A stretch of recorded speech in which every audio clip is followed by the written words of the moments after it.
Star Wars, probablement un des plus grands monuments du cinéma. Avec 13 films, plus d'une vingtaine de séries, des centaines de jeux vidéo et des milliers d'œuvres écrites, Star Wars, ça touche toutes les générations. Et pour une bonne raison. Cet univers nous est dépeint depuis 49 ans. Alors à Certitex, on s'est dit que c'était le bon moment pour parler de l'avenir de la franchise. À l'origine, cette discussion faisait partie de notre critique de The Mandalorian and Grogu. Mais on a trouvé ça plus intéressant d'en faire une vidéo à part dédiée à notre avis sur Star Wars au global.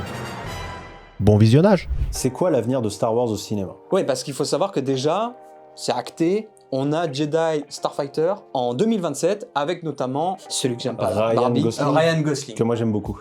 Je ne sais pas trop de quoi ça traite. Aucune Starfighter, idée. c'est... Moi au début je pensais que c'était les courses de racer. Mais ça c'est Pod Racer, non? Putain, bah ouais, je sais. Mais je pense que ça va être bagarre espace, piou-piou-piou, vaisseau. Les hein. fans hardcore là, c'est le moment de me corriger. Je pense que tu vas avoir du X-Wing dans tous les sens et puis voilà. Hein. Bah, je sais pas trop, j'ai pas trop regardé, je sais juste que ça va sortir, c'est acté. Ok. Donc ça c'est l'avenir. Mais encore une fois, bah, si Star Wars n'arrive pas à se détacher une bonne fois pour toutes de ce manichéisme, chose qui est quand même putain abordée, c'est même abordé dans le 2. Ils ont introduit le Comte Dooku, personnage gris mais hyper intéressant. Comte Dooku, ce n'est pas un Sith par amour de la haine ou du pouvoir. Non, c'est juste quelqu'un qui a su que la République allait s'écrouler. Et quitte à vieillir, autant vieillir du côté de ceux qui vont la faire tomber. Ouais. C'était une prise de position et d'intérêt. C'est intéressant. Dooku était vachement intéressant. Et il est mort trop vite, Mort parce trop qu'il vite, fallait ouais. que Skywalker prenne la place. C'est pour ça que j'aime beaucoup de l'Attaque des Clones, parce que ça amène des nuances. Ça amène beaucoup de nuances que Star Wars n'avait pas. Et la scène de la poire. Et la scène de la poire. Non mais on rigole, mais il y a énormément de nuances dans l'épisode 2, c'est pour ça que c'est peut-être l'un de mes préférés. La Revanche des Sith reste le prime, parce que c'est la commémoration de Dark Vador, c'est... Voilà. Mais le 2, tu as... Déjà Anakin qui commence à être dans le brouillard, c'est une dichotomie permanente entre l'ordre Jedi et sa haine qu'il a, qui grandit. Padmé qui est le cul entre deux chaises parce qu'elle se rend compte que les idées d'Anakin sont extrémistes mais peut-être pourraient aider, et d'un autre côté elle est pas pour ça. Et en fait il y a beaucoup de nuances complètement squeezées parce que le retour de Vador, le retour. Et en fait Disney n'a pas arrangé ça. N'a rien. C'est les rajouté. méchants contre les gentils, même si les méchants ont perdu. Oui, les méchants ont perdu. L'étoile de la mais- mort a été détruite. Et pourtant, il faut absolument que ça reste d'une manière ou d'une autre l'antagoniste, que ça soit par 2-3 pélos qui restent dans la galaxie. Enfin, ils trouvent toujours un moyen de nous ramener à l'Empire, qui est d'un manichéisme Chiant. débile. C'est En fait, pénible. c'est une caricature d'un État totalitaire et ça va pas chercher plus loin. Il y a jamais rien de nuancé. Je suis pour combattre le totalitarisme. Hein. C'est pas le message. C'est pas le message. Mais même dans la rébellion, il faut de la nuance dans tout, quoi. Je sais pas. Et moi, ma take, et là, je sais que je vais en braquer certains. Oh putain. Je vais en braquer certains, mais 3, 2, 1. déjà, premier truc que je veux dire, c'est ok qu'on soit pas d'accord. C'est qu'un avis, c'est que le mien. Ça prend mal. Voilà. Quand je commence comme ça, c'est que C'est ça va être- l'équivalent ça va être d'un un peu dur. il faut qu'on parle. Oui, c'est vraiment ça. Ceci est une intervention, mes fans de Star Wars. Asseyez-vous, écoutez ce que j'ai à dire avant de me cracher dessus. Après, vous pourrez le faire, il n'y a pas de souci en commentaire.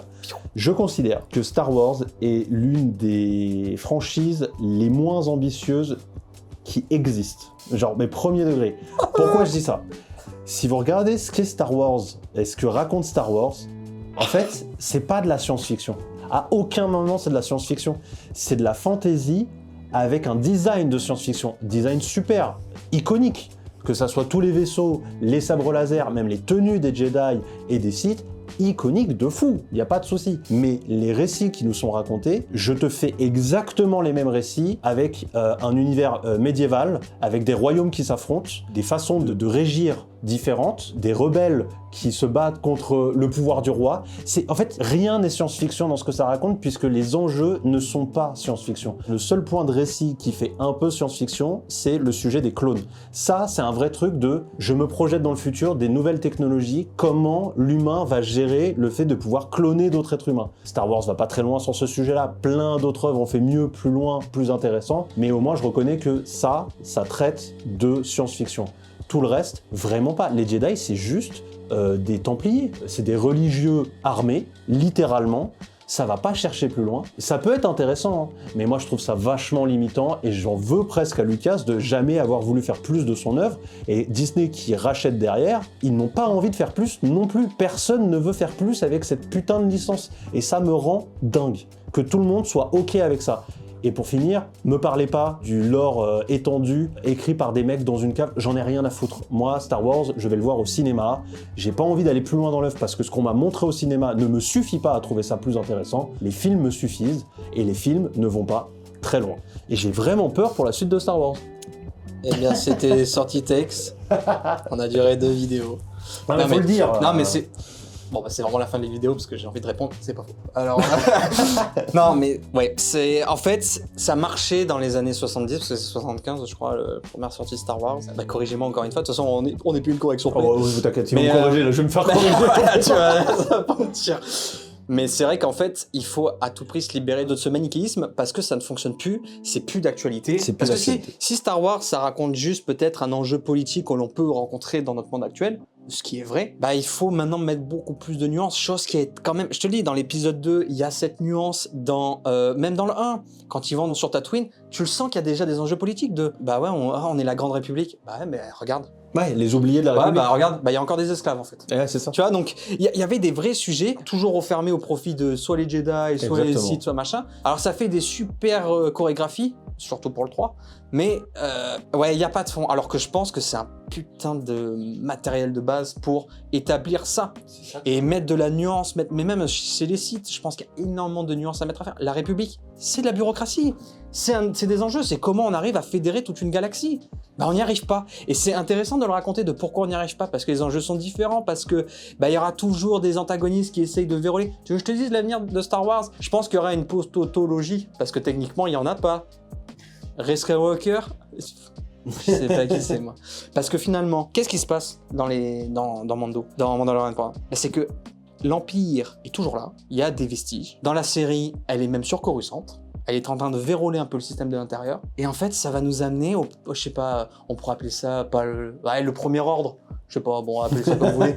Voilà, mais en fait, ça va être un renversement et finalement, bah, les méchants vont regagner. Ça va être ça. Hein. Et c'est con, parce que il y a énormément de trucs à C'est dire. déjà fait. Moi, j'aimerais bien que Star Wars, ça soit un super terrain de jeu pour plein de réals, en fait. J'ai même pas envie que ça soit un seul réal qui fasse tout. Tu vois, quelque part, je sais que ça a fait débat. Quand Rian Johnson fait ce qu'il veut du 8, bah, en fait, c'est le moment où Star Wars est pas le meilleur, hein, mais il est le plus intéressant. Parce qu'il fait des choses. Il s'amuse avec le produit Star Wars. Là où J.J. Abrams, en fait, il a rien à raconter, ce type, et il va faire juste ce qu'a fait les autres. Il va faire des remakes, littéralement. Et finalement, je crois que je préfère Star Wars quand ça essaye de s'amuser, parce que au moins, ça va peut-être essayer de me raconter d'autres choses. Abrams, il a fait Star Trek. Il a pas fait Star Wars. C'est une hallucination collective.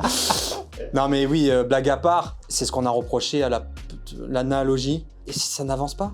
Ça n'avance pas. Ça n'avance pas, ce n'est pas cruel, parce que moi, je vous jure, je pensais que le 7 allait s'amorcer sur Kylo Ren, qui allait sur Andorre, parce que c'est là où techniquement Dark Vador a été brûlé, tuer tous les Ewoks pour aller dans le tombeau de Vador et récupérer le casque brûlé. Et là, je me dis, Star Wars 7, en mode La République, finito. Et là, tu te dis, qu'est-ce que je vois?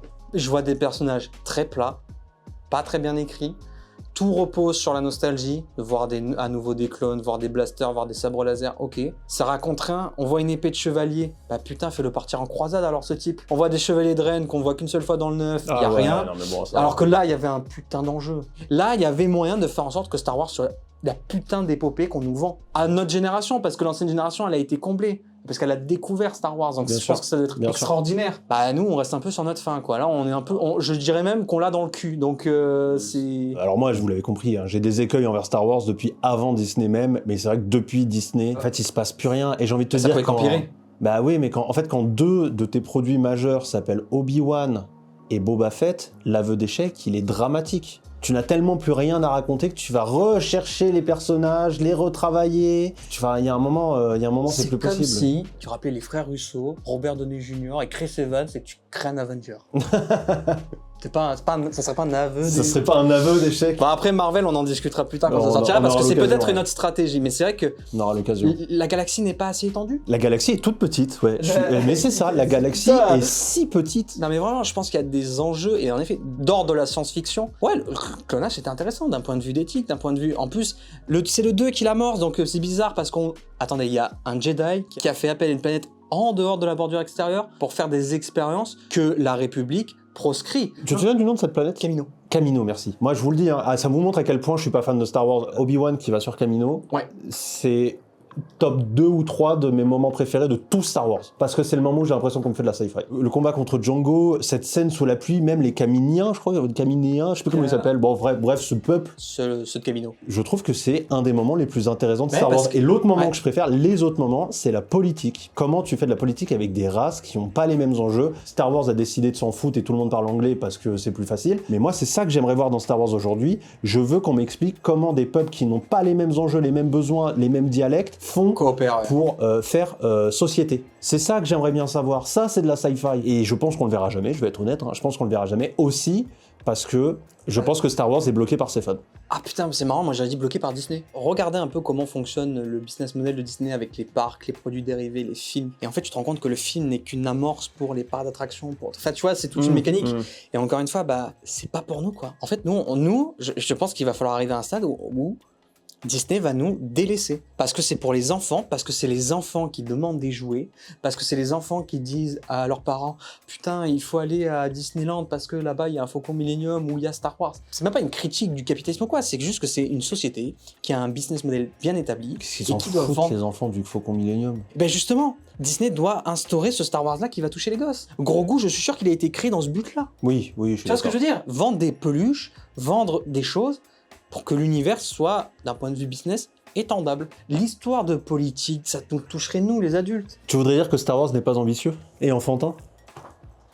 Vous ne vendez pas des bâtons de la mort. Dans les coms, n'hésitez pas. Moi, je suis prêt à débattre cette idée, mais jusqu'à la fin. Je me battrai pour. Et ça sera hyper intéressant. Moi, vous pouvez me chier dessus, si c'est constructif, c'est trop cool. Vous ne vendez pas des bâtons de la mort. Mais il n'y a pas d'ambition dans Star Wars. Parce que, en fait, je suis d'accord avec toi. On n'est pas la cible, et la cible, c'est la cible Disney, quoi. C'est des gamins qui vont dans les parcs et qui payent une blinde. Et... C'est moi, techniquement. Mais non, mais toi, t'es un adulte enthousiaste. Mais en fait, vous représentez pas grand-chose. ChatGPT. Je te jure. Non, mais en fait, vous représentez pas grand-chose. Je pense que t'as raison, la cible, elle est plus C'est les jeune. enfants. Bah, c'est parce ceux que- qui vont dire à papa et maman, achète non, mais pour moi. si tu tu vois. touches les enfants, non. D'un point de vue marketing. Marketing. Si tu touches les enfants, tu touches les parents parce que les enfants veulent, Bien c'est sûr, le besoin, bien sûr. et les parents achètent.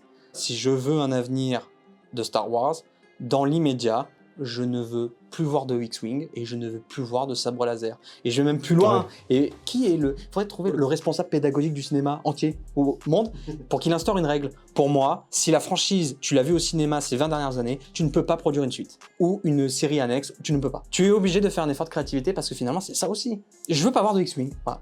Vous voulez me faire voyager dans l'espace, vous créez un autre truc. Mais c'est pour ça que les fans Star Wars, pour moi, ils ont vraiment quelque chose à jouer là-dedans. C'est qu'en fait, ils sont tellement habitués à bouffer de la merde et à en vouloir que Disney ne s'arrêtera pas. Ah, il prend le biberon et c'est... Mais oui, le biberon est rempli. Prends, en fait, il aime trop, il aime la totote, donne-lui. Et je pense que quand t'es fan d'un univers qui peut être, j'imagine, aussi complexe, mais que moi j'ai pas vu au cinéma, encore une fois, moi je m'arrête au cinéma, bah tu te dois de le défendre. Et tu dois de dire ça c'est de la merde, on n'en veut pas, ça je ne regarde pas. T'as le droit aussi de participer à une remise en cause de Disney. Bah, surtout que y a de quoi faire. Mais j'imagine. Ne serait-ce que l'épopée Starkiller, qui est l'apprenti de Dark Vador. Mais tu racontes autre chose. Mais parce que les meilleurs gens qui ont travaillé sur Star Wars, c'est pas George Lucas. Ah non. George Lucas, il avait pas d'ambition, pardon. George Lucas, il a fait un film médiéval avec des épées qu'il a remplacées par des lasers. Et c'est très chouette. Bravo, grand respect. Ça a fait avancer le cinéma de zinzin, parce que techniquement, c'est phénoménal. Mais c'est un scénariste en carton.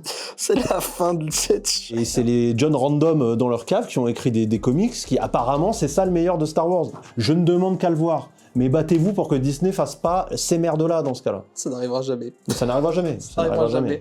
Bon, quoi qu'il en soit, On se revoit en convention, habillés en scénariste, scénariste. Et on reverra peut-être la même chose avec Harry Potter cette année. il y a Hein, Harry qui va Potter, peut-être il y a subir le même Avengers. truc. Là, Avengers. là, on va voir si c'est un coup de maître ou juste un coup de merde. Et nous, on veut un cinéma... Franchement, j'ai envie de vous dire, j'ai chialé, quoi. J'ai envie de vous dire, mais Ah, mais putain, j'aimerais bien, hein. j'ai pleuré, ou à ce moment-là, j'ai eu des frissons, parce que, voilà, je me suis fait surprendre. Et c'est ça que j'attends du cinéma. À 15 balles qui plus est. Bah écoutez, Donc, voilà. n'hésitez pas, encore une fois, je pense qu'on a dit beaucoup de choses, beaucoup de takes. Elles sont très sincères. Ouais, c'est dit y avec a le pas- cœur y a et vous pas de avez le droit d'en putaclic. débattre. Il n'y a pas de putaclic, c'est des vrais avis qui ont d'ailleurs maturé avec le temps, parce que Ah ouais, complètement. le cas Star Wars revient très fréquemment. Hein. Complètement, pas de rage bait, hein, c'est pensé et Ouais, c'est fait c'est pour être vraiment pensé, discuté. et donc, n'hésitez pas. on espère que vous arriverez à nous apporter ce côté lumineux de la force dans les commentaires Exactement. avec beaucoup plus d'éclaircissement.